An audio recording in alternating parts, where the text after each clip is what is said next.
Alam niyo mga kapatid, ako'y nagpapasalamat sa Diyos dahil sa ilang taon po, no?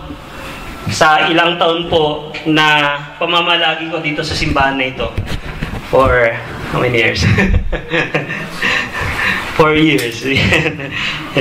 Saksi ako sa paglago ng bawat isa sa pananampalataya sa Diyos. Marami pong lumago sa simbahan na ito.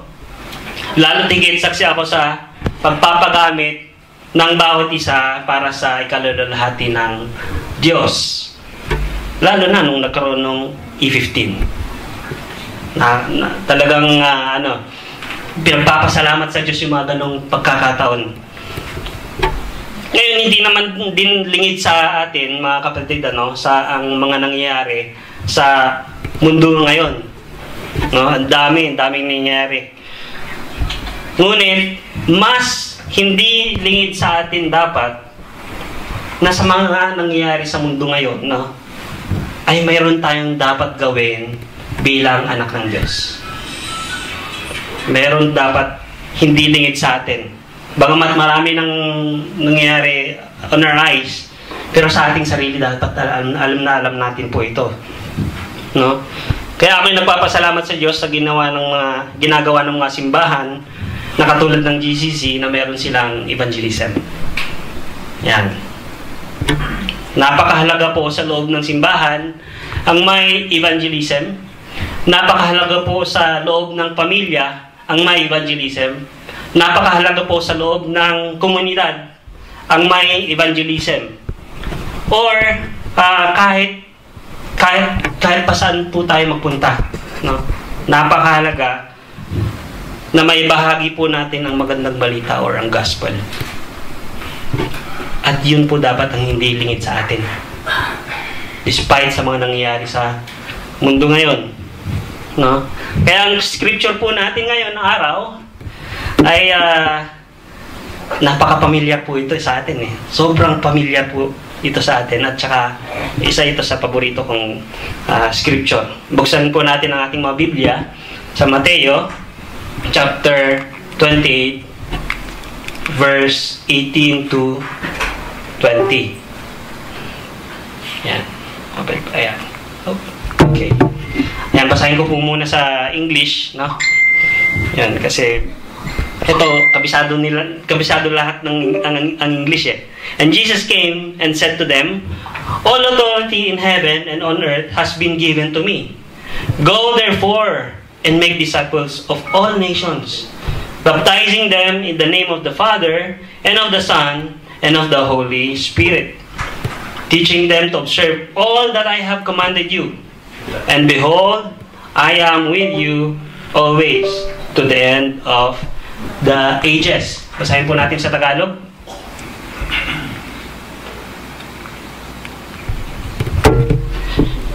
Lumapit si Jesus at sinabi sa kanila, "Ibinigay na sa akin ang lahat ng kapangyarihan sa langit at sa lupa. Kaya't habang kayo'y humahayo, gawin ninyong alagad ko ang mga tao sa lahat ng bansa. Bautismuhan ninyo sila sa pangalan ng Ama at ng Anak at ng Espiritu Santo. Turuan ninyo silang sumunod sa lahat ng inutos ko sa inyo. Tandaan ninyo, ako'y laging kasama ninyo hanggang sa katapusan ng panahon." At ito po ang pamagat ng ating ngayong araw nito. Yan. The Great Commission. Point blank. Sabi nila. As it is. Wala na akong binago pa sa title ng scripture na yon. It is the Great Commission. Now, do we all agree po mga kapatid, no? Do we all agree po ba na meron tayong responsibility to share the gospel to unbelievers? Amen. Amen. Sa katunayan mga kapatid, and according po sa study na aking po nakalap, statistics na nakalap ko, no? Parang isang nga nag-amen doon. 85% of Christians agree na mayroong tayong responsibility to share the gospel sa unbelievers. So sana nag-amen kayo sa inyong puso at kasama po kayo sa 85% na yun. No? And 60 to 70% of those same people, no? Sa 85% yan, 60 to 75% of those people, the same people, ay mas komportable sila sa pag-share ng kanilang pananampalataya. 60 to 70%. Yung pag-share ng pananampalataya, ibig sabihin, say for example, agrabyado ka na sa opisina, ganyan, maraming problema nangyayari, pero ikaw pa rin nakangiti. Sabi mo, tinatanong, ba't ka nakangiti? Sabi ng katrabaho mo. Lagi mo sinasabi, okay lang yan, kasama ko ang Diyos. That's faith. No? You are sharing your faith. Tama po yun. Yes, very good to show our faith. Maganda po yun. Subalit, ito na. Ito ang katotohanan. 25% lamang sa the same people, 25% lamang sa kanila of the same people na naghahanap ng paraan, naghahanap ng oras, naghahanap ng kayamanan upang maihayag may bahagi ang magandang balita. Parang sequel ito nung naituro ko nun. Are we among the few? Natandaan po niyo yan. Yung message na yan. Are we among the few? Parang sequel siya. But then again, katotohanan po ito. 25% lamang, no? Ulitin ko, 25% lamang of the same people na naghahanap ng paraan, naghahanap ng oras, naghahanap ng kayamanan upang maihayag o may bahagi ang magandang balita or gospel. Napakakukonti. So say for example, sa loob ng simbahan na to, ilang kaya rito yung very zealous to share the gospel. Kanina, 85%. Oh. Tapos yung showing the faith, may 75% siguro dito. Pero ilan po sa atin dito? Yung nag-step forward talaga to share the gospel. Bakit 25% lang? Bakit 25% lang? Isa sa mga seryosong problema ng mga kapatid na sumasalot sa church ngayon ay ang kawalan ng evangelism. That's the problem which is plaguing the church, no? Hindi kulang, no? Kasi kung walang evangelism sa loob ng simbahan o walang evangelism ng church sa loob ng tahanan, yun ay kawalan, hindi po kulang. Okay? Hindi kulang, kundi kawalan talaga at walang evangelism. Yes, meron pong preaching. Okay, meron pong preaching sa loob ng church. Meron po tayong Bible studies. Meron po tayong mga exhortations. Ngunit ang tinutukoy po ng church dito, sino? It is us. The church is us. Evangelism starts from us. Hindi po, okay, nagtuturo nga ang church, yes. But then again, yung mga natututunan natin, it must start from us to share the gospel. Okay? It is the church, it is us. At yun yung sumasalot kasi, may mga sumasalot o nagpi-play yan sa atin upang hindi natin maihayag ang gospel. Ano kaya yung mga yun? Ang mahilig kasi mag-reasoning ang tao.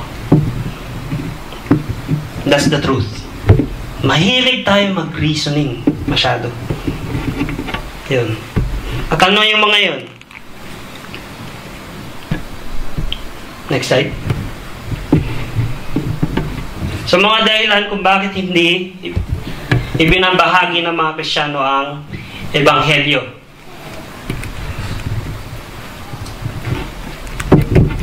Pakipindit na lang po. Yan. Una, iniisip ng ilan na kailangan nilang, ayan, okay. Una, iniisip ng ilan na kailangan nilang dalubasahin ang Biblia upang maibahagi ang Ebanghelyo ni Kristo. Yung memorize yung buong Bible. Dalubhasain. Kabisaduhin lahat. Hindi nyo kailangang dalubhasain, mga kapatid. Of course, praise God. Marami tayong mga kapatid dito na talagang dalubhasa sa Biblia. At kailangan natin yun, no?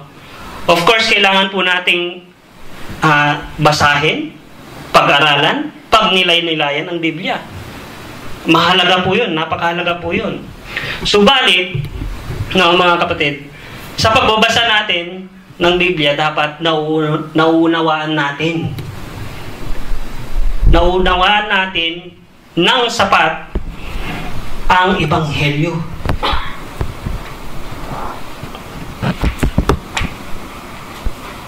It's okay, magandang meron tayong mga memory verses.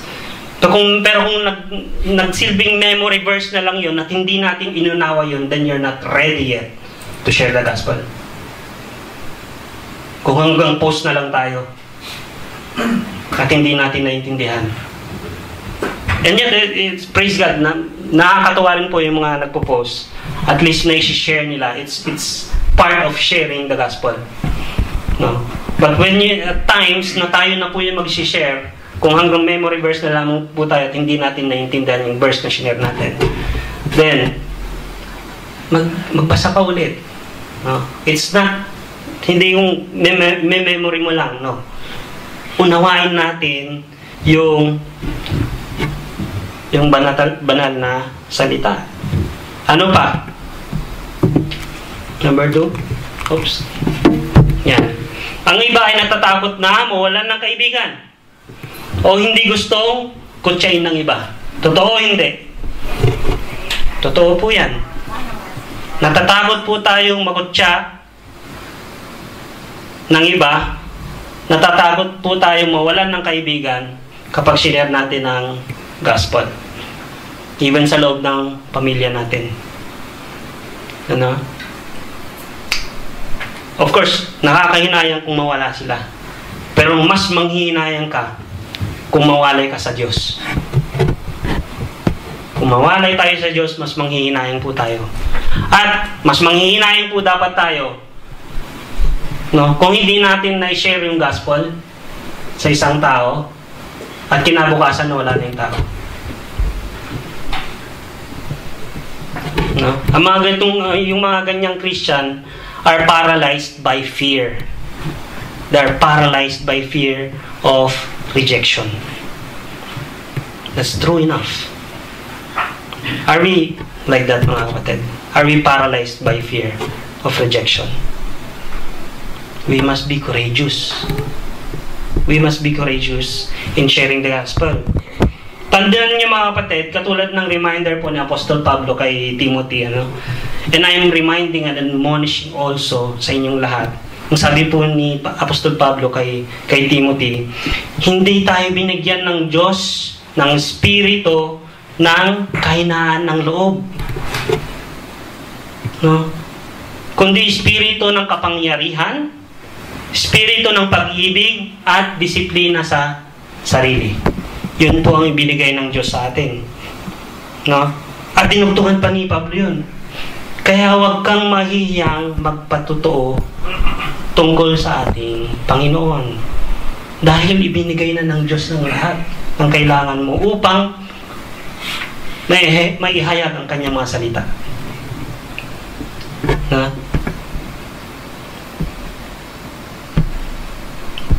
Sino na nakaranas dito ng nag-share tapos na-reject? Ay. Pero huwag kayong matakot. Huwag kayong matakot, mga kapatid. Huwag kayong mapanghinaan ng loob.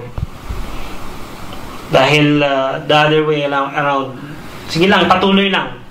Ang responsibility natin is magtanim. Magtanim at magtanim. Magtanim ay hindi biro talaga. Magtanim ay hindi biro. Totoo yun, hindi biro. Lalo na sa pagtatanim ng gospel. Hindi biro. No? But then again, it's doable. Huwag po tayong panghinaan ng loob. Ano pa po? Number 3? Okay. iniisip ng ilan na hindi sila umabot sa marka sa kanilang spiritual na buhay. Ano ibig sabihin yan? Ibig sabihin, nag-set po sila ng standard. Nag-set sila ng standard. Hindi, kailangan kong makabisado muna yung Biblia na ito eh. Ito yung standard ko. Para makapagsimula akong makapag-share ng gospel. Hindi, kailangan maging mabuti pa akong masyado. Naging righteous ako ng pamumuhay para may-share ko yung gospel. Yes, of course, kailangan natin. Para naman, habang nag-share tayo ng buhay, ibig sabihin, we walk our talk. Right? Pero hindi po dapat kailangan maging ganyan eh. Yes, merong standard po ang Panginoon. May standard po siya. Ano yung standard ng ating Panginoon? Yun ay humingi ng kapatawaran sa ating mga kasalanan at tanggapin ng ating Panginoong Hesus bilang Diyos at tagapagligtas ng ating buhay. Yun yung standard niya. Ang tinutukoy po natin dito, Kristiyano na eh. But, magsiset pa kayo ng ng marka or level or standard to share the gospel.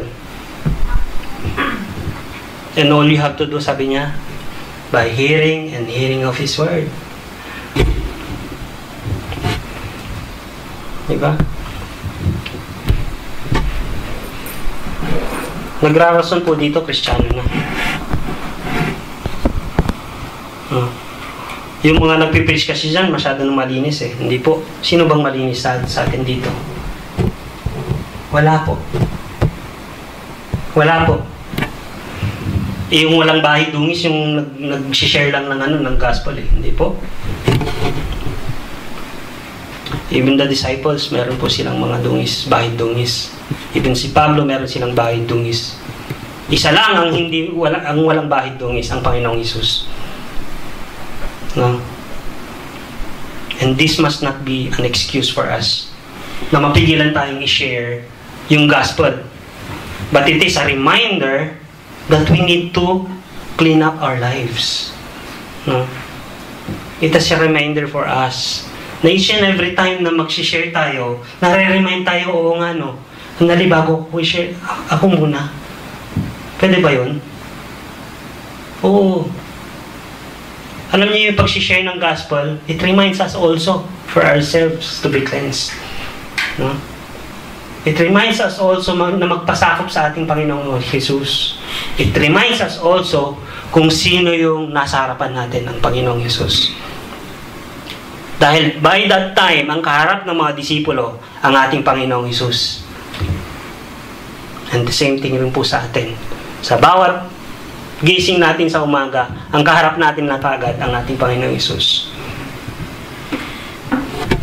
Ang ating Diyos. Ano pa? Yan.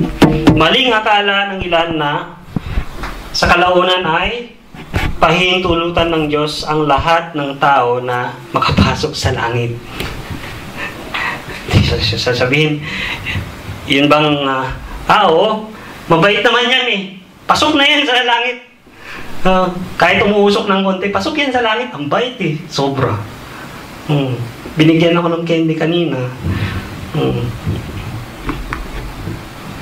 Mga kapatid, gaano man kabait ang isang tao, gaano man ka-generous ang isang tao, no?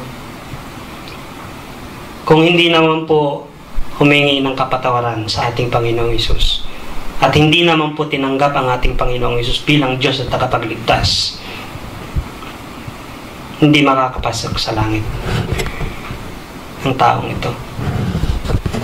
Kaya hindi po tama yung sinabi dyan. Parang siniset na lang natin, oh, mabait naman siya eh. Hindi ko na kailangan i-share sa kanya yung gospel. In time, he will mag-open up din yung mind niya.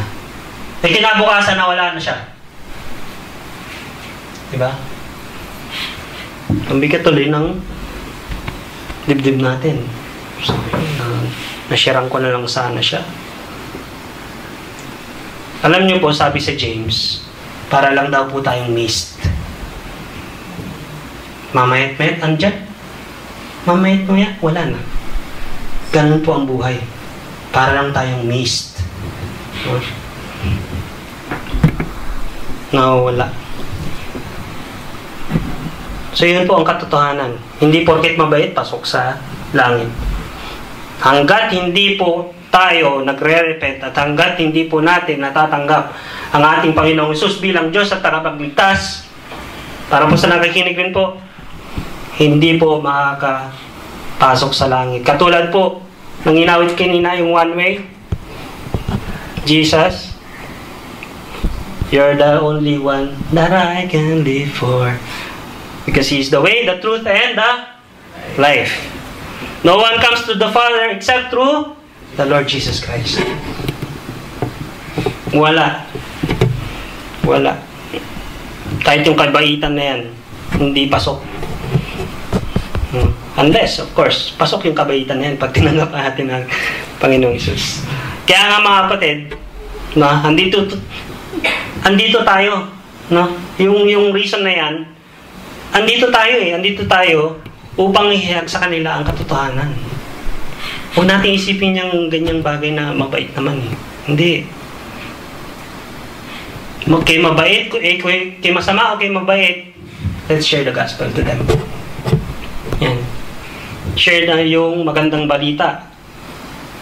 Yung kaligtasan ng ating Panginoong Hesus. Yung gospel itself. Why? Because salvation is a must. Although sinasabi na ito 2,000 years ago pa, but salvation is a must. Nasa duro nga na nga ng pinto ang ating Panginoon eh. Kunting ganun na lang, andyan na siya. Are you excited sa pagdating ng ating Panginoon? I am. Amen. So, wag nating ganun-ganunin lang ang buhay. Kasi mamaya parang mist lang tayo talaga. No? Next. Yan. Ang ilang mga Kristiyano ay walang pakialam sa mga nawawala. At nawa, mga kapatid, wala sa atin ang ganyan. Yung wala tayong pakialam. Yung madaanan mo na lamang. O di kaya nawala sa church, hindi na natin kukumustahin. Diba? Nawawala po sa atin ang ganyan.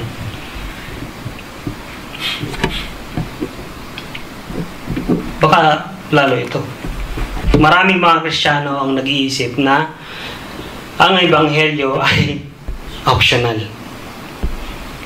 Optional ba ang gospel? Optional ba? Hindi. Hindi po. Kaya araw-araw, lifestyle kasi natin yun. Yun kasi yung relationship natin sa ating Panginoon. Yung pagtanggap natin ng Kanyang salita, it's part of our relationship to the Lord. Lalo tigit yung pag-share ng Kanyang salita sa ibang tao, it's part of our relationship to the Lord.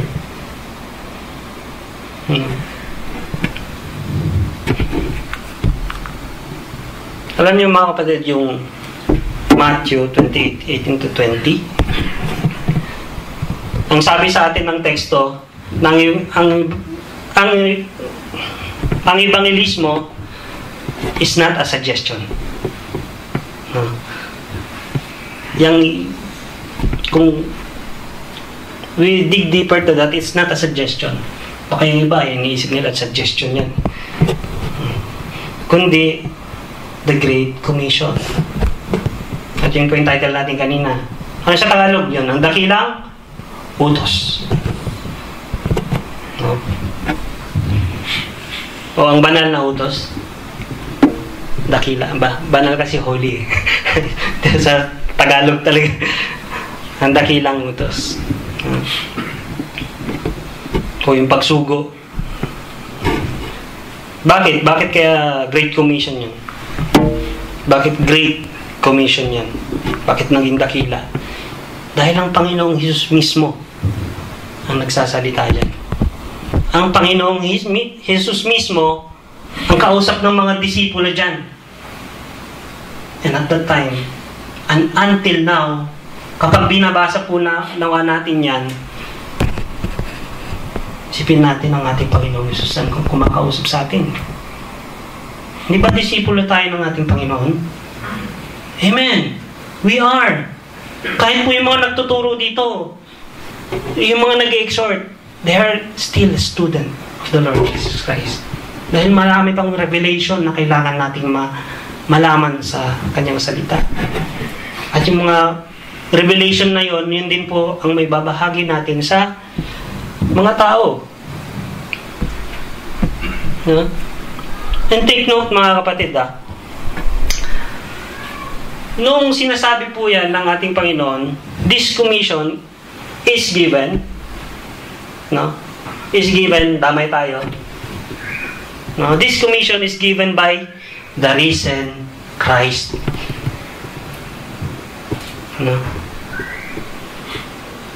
Ang ganda kaya. Kasi mga kapatid, kung si Kristo ay hindi muling nabuhay, ang atas na ito ay walang kabuluhan. Wala. Mawawalan ng kabuluhan. Bakit? Bakit ko paniniwalaan yung taong namatay? Nabuhay ang ating Panginoon. Paniniwalaan ko siyempre. Lahat ng kanyang itinuro, lahat ng kanyang commandment. Dahil yung kanyang pagbubuhay is the fulfillment ng lahat ng will ng Diyos Ama.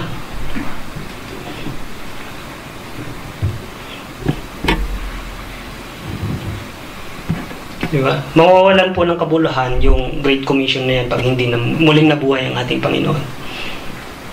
Wala. Ngunit nabuhay kasi ang ating Panginoon At yun yung patunay na taglay niya ang lahat ng autoridad. Katulad ng sinabi niya dyan, taglay niya lahat ng autoridad sa sansinukob. Kaya kailangan natin sundin yung kanyang dakilang utos. Kaya nga itong Great Commission na ito, hindi we should not take it lightly. Dahil yung nag-utos dyan, it is the risen King.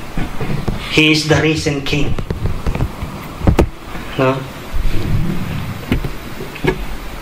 Nang sabihin ni Jesus na nasa kanya ang lahat ng otoridad, sinabi niya na siya ang hari ng sansinukob. He is taking that position. He is the king.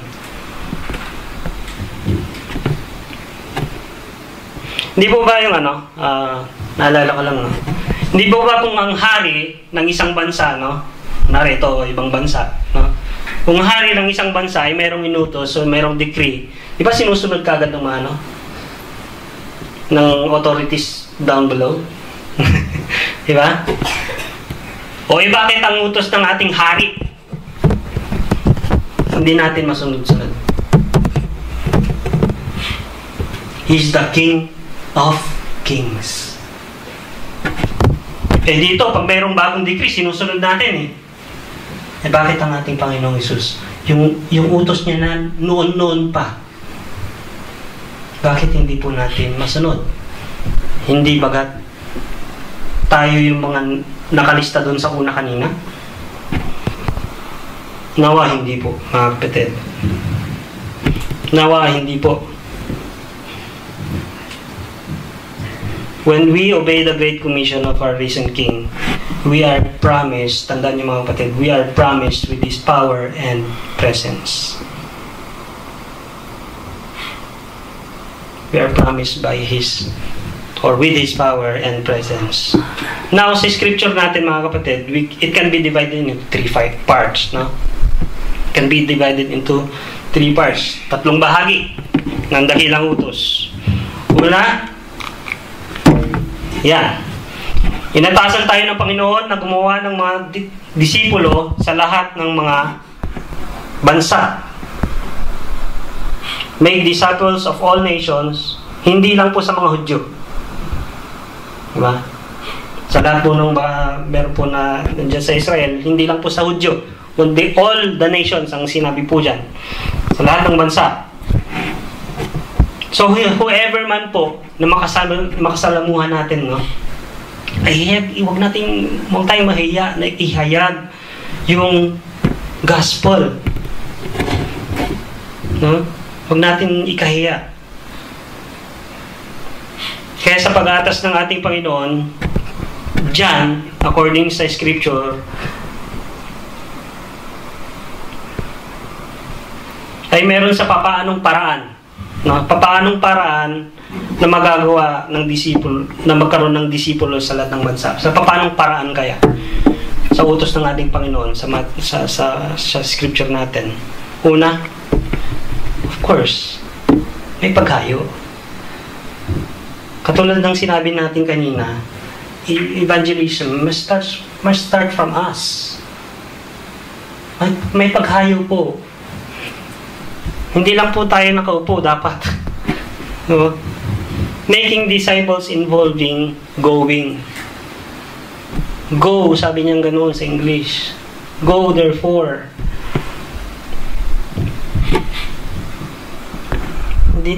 Hindi naman tayo talaga makakapag-evangelize kung nakaupo lang din tayo. No? Kung sinusolo natin yung scripture, sa atin lang, Lord, salamat dahil binigyan niyo po ako ng kaligtasan ng courage ng araw na ito to overcome the world. Sa iyo lang yun. Eh yung katabi mo, nalulungkot din. Actually, yung mga ganong pagkakataon, ang sarap i-grab yung opportunity. To share the gospel. Totoo yun.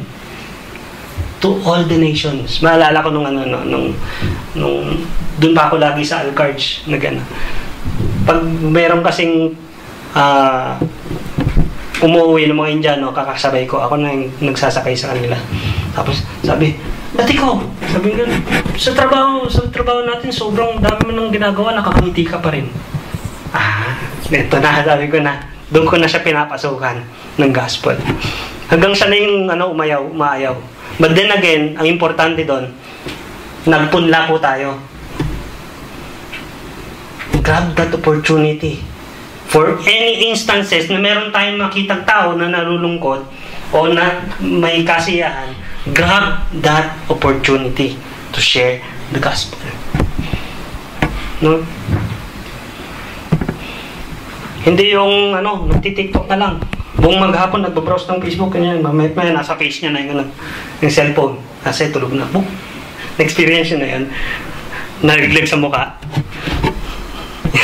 Pagdating sa mukha. Okay. O buong maghapon nag-YouTube. Yan. Imbis na nagbabasa ng Bible.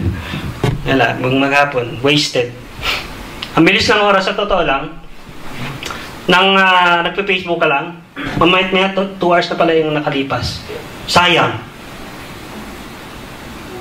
Sayang po yun. Kung nagbasa po tayo ng Bible, baka nang ilang chapter po tayo sa 2 hours na yun. And, I would, anyway, kasi ilan lang talagang merong Bible, physical book. No? For me, mas maganda po magbasa ng Biblia na yung libro talaga. Sa cellphone, you will be tempted to browse others. I'm telling you. Nakita ko yung difference ng libro. Of course, meron dapat discipline pag cellphone. Talagang sobrang discipline. But for you not to be tempted, na masayang yung oras mo, you go to manghiram ka ng Bible sa mga hindi gumagamit ng Bible. Na naka-display lang sa sa library. Marami pong ganyan, naka-display lang sa hindi ginagalaw, hindi inaagiw. Ay, hindi inagaw. Inaagiw na.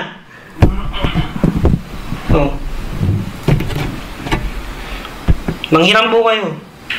At gaya ng sinabi ko nung nakaraan, mga kapatid, it's mas madali pong maintindihan yung Biblia, no? Kapag lagi po tayong dumadalo sa mga Bible study, kapag lagi po tayong nakikinig sa mga preaching, sa mga prayer meeting, kapag binalikan nyo po ang Biblia, no? Balikan niyo po ang Biblia, ang bilis niyo na po maintindihan. Ang bilis niyo na maintindihan. Nakikita niyo na kasi ang buhay. Kitang-kita niyo na ang buhay na ibinibigay ng ating Diyos.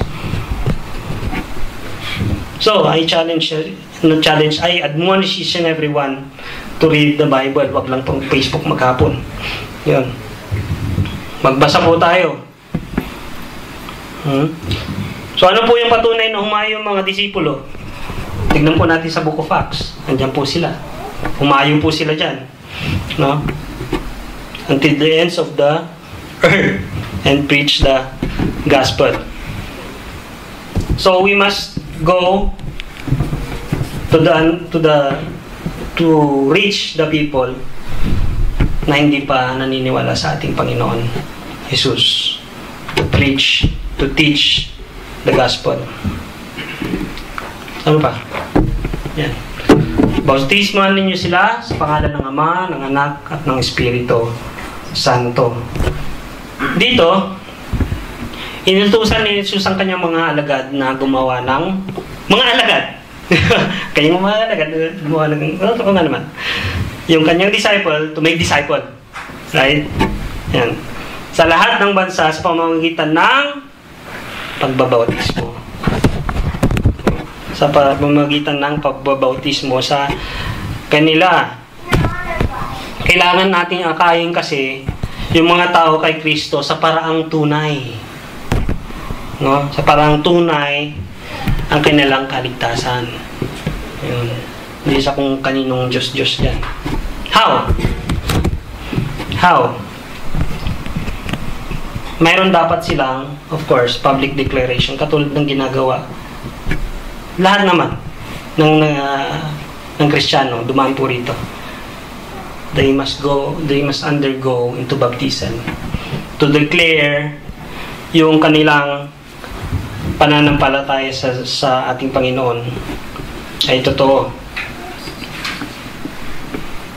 And look at this mga kapatid, no? Sabi po dyan, bautismohan ninyo sila sa pangalan ng Ama at ng Anak at ng Espiritu Santo.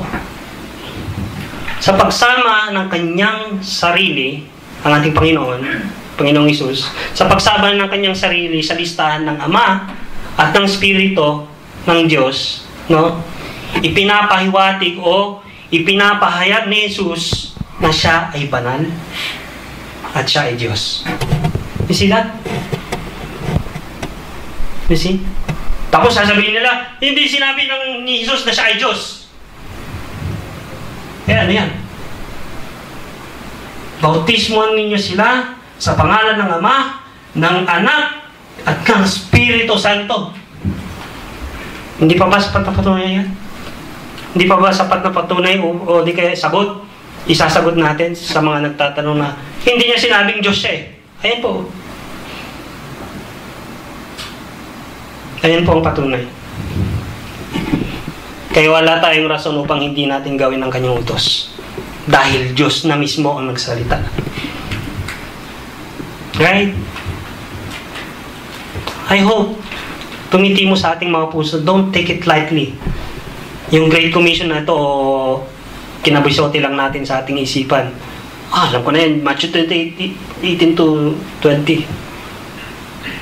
Mga kapatid, ang Panginoong Hesus po ang nagsasalita rito sa atin mismo.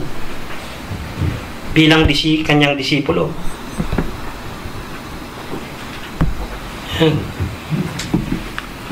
Kaya wala tayong rason upang hindi natin gawin talaga ang kanyang utos. Number 3. Sabi pa, turuan niyo silang sumunod sa lahat ng inutos ko sa inyo. Yan.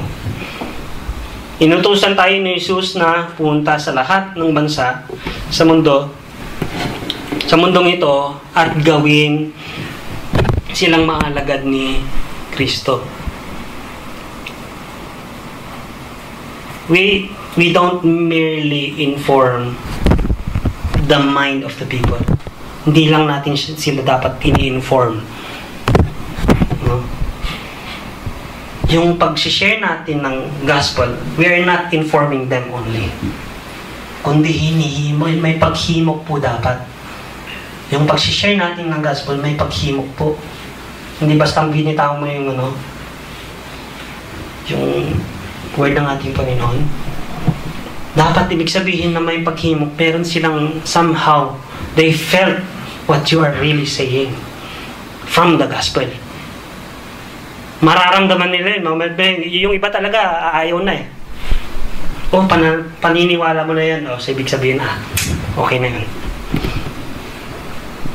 Yung iba naman talagang magsasalita ako, gaganon, nasa bunga-bunga pa yun, di ba? Iba. Talagang ayaw nilang tanggapin. But then again, you initiated. That's what's important. You initiated. No? May paghimok po. Mga kapatid, the King of Kings is giving us the commission to preach the gospel to this dying world. Opo, nag-spiral down na po yung mundo na ito. You see what's happening right now? Ang dami ng lindol, bagyo, gera, di ba? Yung sistema ng mga bawat bansa nagiging mahina na, di ba? Unfortunately, maraming mga Christians and churches do not obey these commandments given by the risen King, and I hope hindi po tayo kasama rito. I hope hindi po tayo kasama dito. Huwag po tayo makontento sa maintenance. No?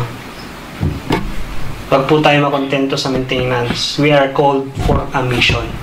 Ano yung maintenance? Ibig sabihin, nandiyan ka lang nakikinig. Para sa iyo lang lahat yung natatanggap mo. Every Friday, every BS, every exhortation. Para sa iyo lang lahat. No? Huwag tayong makontento sa maintenance. It is important to maintain our faith. Lalo tigit lumalago, ganyan. Pero kasabay ng paglago ay yung pag-share natin ng kanyang gospel. We are here and called for a mission.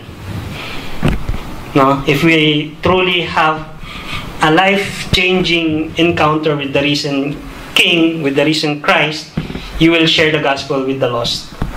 Yun po dapat ang aim natin. Katulad ng inutos ng ating Panginoon. Now, let's go to the part 2. Part 2 and part 3. Ano naman po yan? Part 2 pa lang, part 1 pa lang po yan. Tatlong bahagi po kasi yan. So, part 2, no, na sa scripture, isinugo tayo ng Panginoon base sa kanyang autoridad. At makikita na po natin yan sa verse 18. Gaano kalawak yung kapangyarihan ng autoridad na iyon kaya? Gaano po kalawak? Of course, autoridad sa langit at sa lupa. He has all the authority sa heaven. At kung may authority siya sa heaven, lalo na po may authority po siya dito sa lupa. Ganun lang mga kasimple yun. It's madaling intindihin. No? Yan. Wait, sa bandang yan,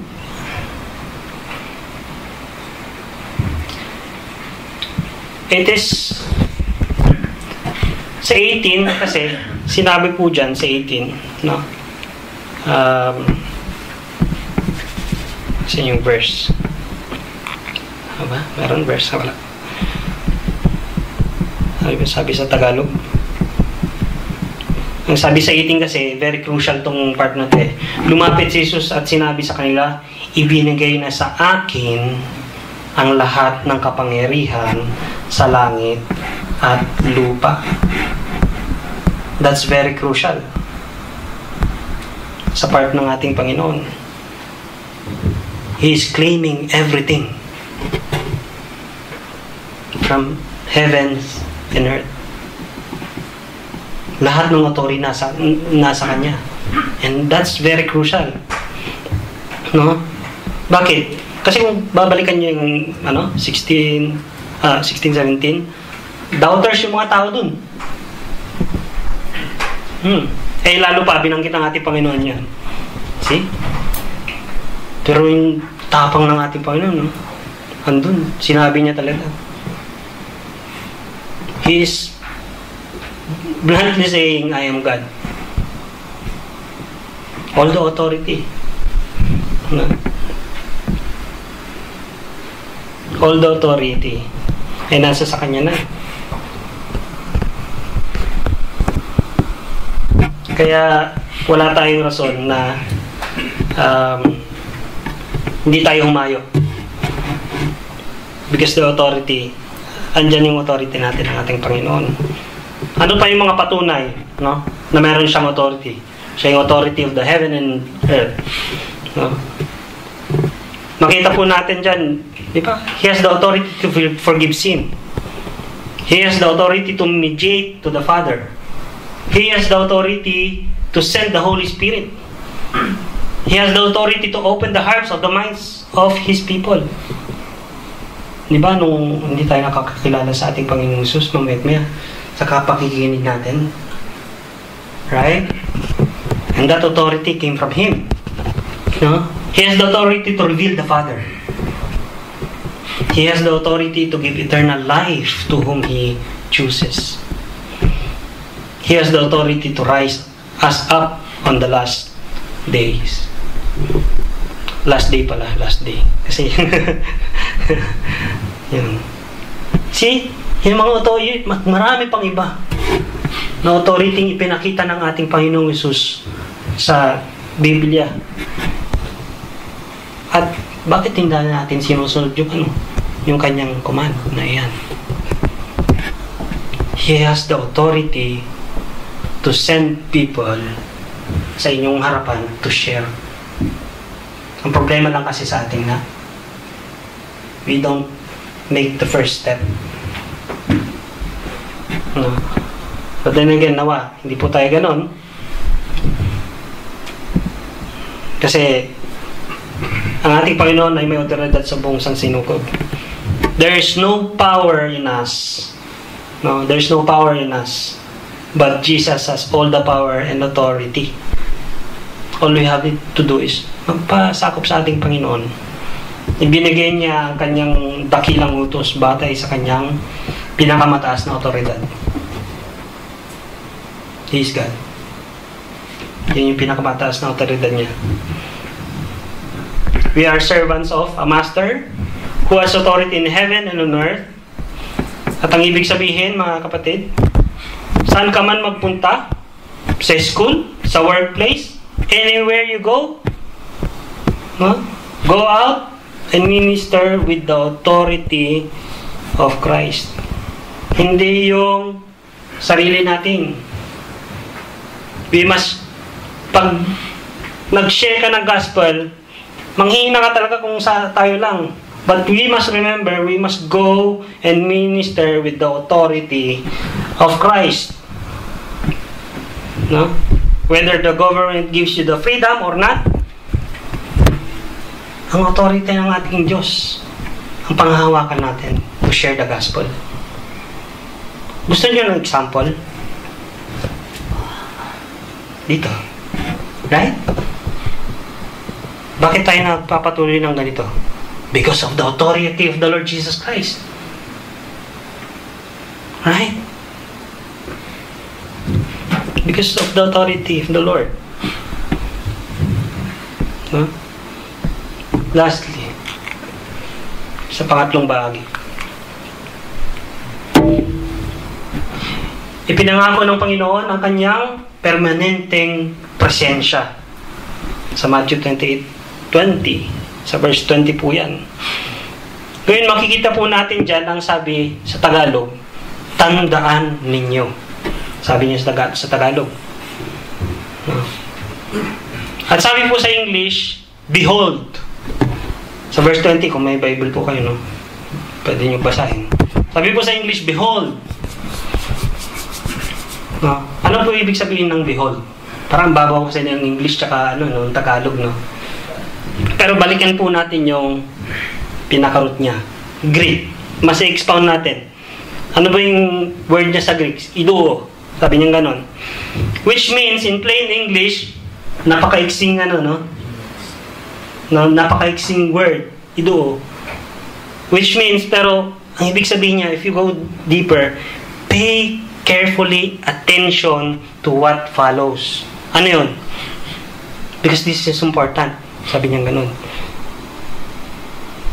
Ano yun? Yung Great Commission ganun. Yung Great Commission. And what? Mamaya makikita natin. Pay attention to what follows. This is important. Yung ibig sabihin ng behold. No? Saan niya kaya tinutukoy yan? Ang kanyang pagiging omnipresent. Doon niya po tinutukoy yan. Behold, iduo. Pay careful attention to what follows. This is important. I am omnipresent. Ibig sabihin mga kapatid, ito po siya ang ating Panginoon, Emmanuel. Baka nakalimutan na po natin. Emmanuel, God with us. Sabi po. So after commissioning His disciples to go and make disciples of all nations, sabi niya, and He assured them, yung disciples, I am with you always to the end of the ages. That's an assurance. Because He is Emmanuel. God with us. At na-experience rin po ng mga hindi lang mga disciples. Si Apostol Pablo, na-experience niya rin po yan. At nakita naman natin yung buhay ni Pablo, no? All throughout his ministry, all throughout his missionary life, no? Ginabayan at kasama siya ng ating Panginoon. Kaya kahit anumang tingnan niyo naman kung gaano ka-courageous yung kapatid in sharing the gospel, kung gaano ka-zealous yung kapatid in sharing the gospel. Why? Because Emmanuel. Because of Emmanuel. God with us. Hindi niya nakakalimutan yon. And nawa ganun rin po tayo. In sharing the gospel, huwag natin kalimutan. Kasama natin ang Diyos. Amen. Kahit sino pang kaharap mo. Totoo yun. I'm sure meron sa atin dito naka-experience na. Huwag natin ikahiya ang gospel. No? Huwag natin ikahiya. As you share the gospel, Christ will always be with you. Well, hindi naman po talaga tayo marunong magsalita. Parang tayong si Moses ba? Tamil. Tamil ba tawag dun? Yung stutter or something. Pag andyan na yung gagana na tayo. Diba? Nabubulol na o ano. Hindi tayo marunong magsalita kung sa ating sariling karunungan lamang. But as we go with His authority, in obeying His command, He will empower you, He will empower us to speak His word boldly. Very summarized na yung sinabi ko. But as we go with His authority, chapter 18, in obeying His command, chapter 19-20, He will empower you to speak His word boldly. 20.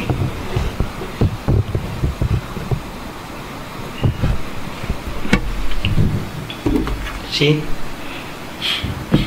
Kung titignan nyo mga kapatid, kung napansin nyo lamang po, no? Nakapalaman po tayo dyan. Basahin nyo, nakapalaman po tayo dyan. I mean, we are in His sovereign will. Ang ganda po ng verse na yan.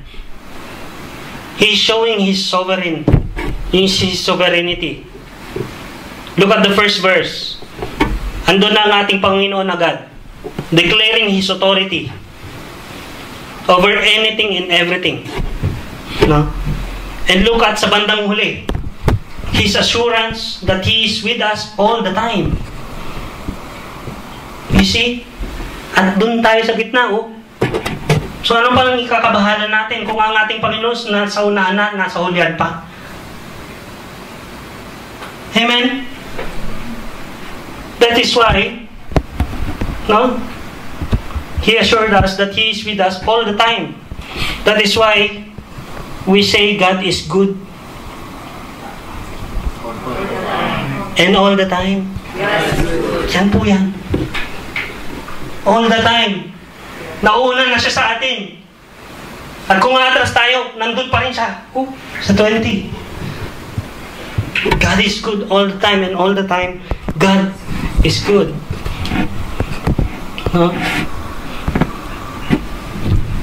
Kaya kapag sinunod natin ang dakilang utos ng nabuhay na hari, ipinangako sa atin ang kanyang kapangyarihan at ang kanyang presensya.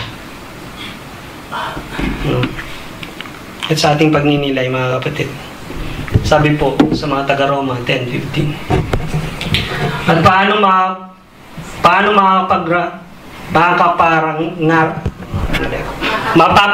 makakapangaral ang sinuman kung hindi siya isinugo. Diba? Ano ibig sabihin? Nung tinanggap po ba tayo ng ating Panginoon, nung tinanggap po ba natin ang ating Panginoong Hesus bilang Diyos at tagapagligtas, antimano po, yan na po yung hatatahakan natin, that we are called to evangelize. We are called to preach His gospel. We are called to share the gospel. No? Huwag po natin kakalimutan yun. Kaya tulad ng nasusulat, o kay gandang pagmasdan ang pagdating ng mga may dalang magandang balita. Totoo po yun. Napakagandang pagmasdan, sama-sama tayong natututo, pero napakagandang pagmasdan na nakikita nating humahayo sabay-sabay upang ihayag ang magandang balita. Now, I want to encourage all the members of GCC at sa lahat po ng mga kapatid na nanonood at nakikinig ngayon to actively share the gospel. Actively share the gospel with the lost or unbelievers. They too need salvation.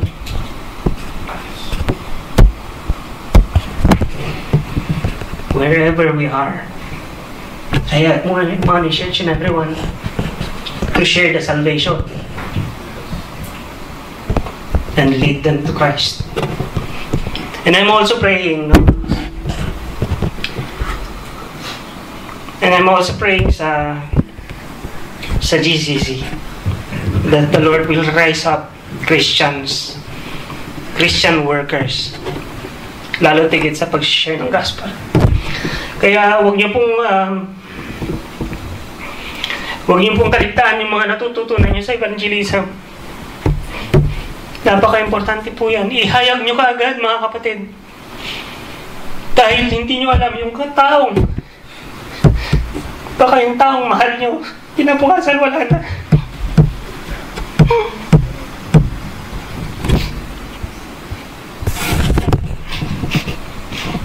Kaya napaka-importante, mga kapatid.